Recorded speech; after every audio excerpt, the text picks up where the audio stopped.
There are a bunch of major headlines coming out of the White House tonight after President Trump signed a series of proclamations behind closed doors. That includes a sweeping travel ban on 12 countries with a partial restriction on 7 others that we just mentioned, reintroducing a controversial step that he took early in his first term with some differences this time tonight.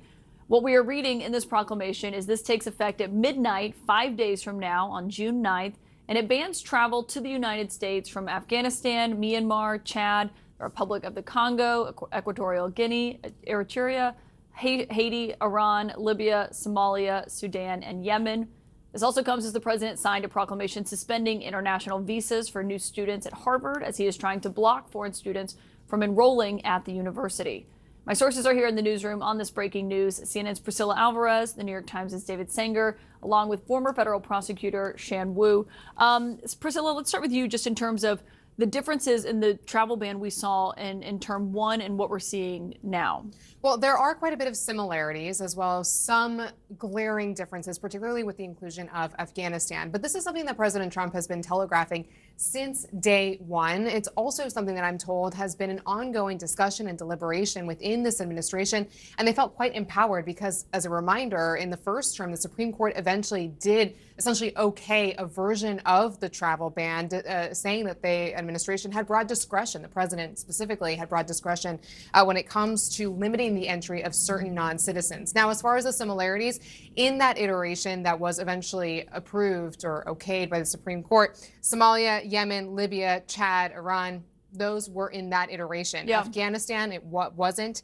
Cuba and Venezuela, similarly, weren't. That is going to matter moving forward, particularly in Republican politics and in Florida. But the basis of this has been for this administration, both the first term and now, the screening and the vetting, and that these countries do not provide sufficient screening and vetting. Therefore, they're limiting the entry. But this is certainly a blow to those non-citizens from those countries. Yeah, and David, as I was reading through this earlier, essentially what the president is saying here is that he can take some of these countries off if he changes their mind or changes, the bar that they've set for the vetting, and he can also add other countries. And basically is arguing this came after a review by the Secretary of State, Marco Rubio. This was done, I think, in a much more skillful way than they did with the original, the so-called Muslim ban at the time, because what he's arguing here is state failure makes it impossible for the United States to judge the backgrounds of people who have applied for visas. And what he doesn't do, of course, is lay out the standard that they must meet in order to get past that list. And, it's sort of we'll know it when we see it. And you've seen him do this a number of times in different ways, in different orders in recent times, where he's designing it to give himself the maximum discretion and making the argument to the courts that this is within the president's authority. This is sort of an executive branch decision. Yeah. Shan, legally, how are you looking at this tonight? I think if we go back to the original Trump 1 ban, as Priscilla was talking about, the Supreme Court gave the president the raw power to do this. The factual predicate here, I think, is really poor. I mean, he talks about the Boulder, Colorado suspect whose country is actually not on the banned list. He also has some kind of silly things, I think, which says, for example, some of the countries that face the bans or partial restrictions are people who have a higher percentage of people overstaying visas. I mean, how is a country supposed to screen for that? What's that got to do with anything? Individual people choose to overstay it. But are you saying that's more of a responsibility of the United States? Absolutely. In fact, I would argue most of this is responsibility of the United States to take care of problems overstaying within the U.S. And if they have information that particular people may have ties to terrorist groups, I mean, that's, again, something they need to look at. I think it's overbroad, but again, I think the president has been given the raw legal power to do this, but there'll certainly be legal challenges. I think at the end of the day, when it reaches the Supreme Court, probably on the emergency docket basis, I think they're still going to uphold it. Yeah, and I think the rollout, we're also seeing the differences in, as I call it, round 1 and round 2, because round 1, it came out very quickly.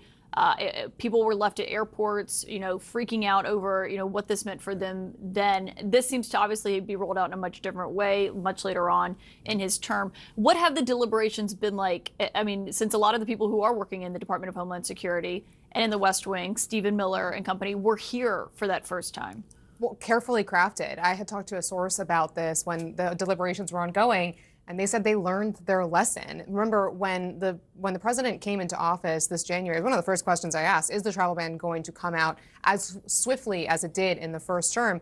And that was the response that I got, because they did want to craft this carefully. This has already gone to the Supreme Court. They knew what discretion and authority they had. I think something to watch out for here, Caitlin, is how this evolves, because it leaves, to your point, an opportunity for countries to be added or not. And one of the big priorities for this administration, particularly on immigration, is which of these countries is not taking their citizens back when they're trying to deport them? Which one of these do they want to work with to send other migrants there? Remember, they try to do that with South Sudan. So it's going to be interesting to see how that plays into this equation moving forward. In terms of like even making a deal, basically, and how we've seen play out with the tariffs.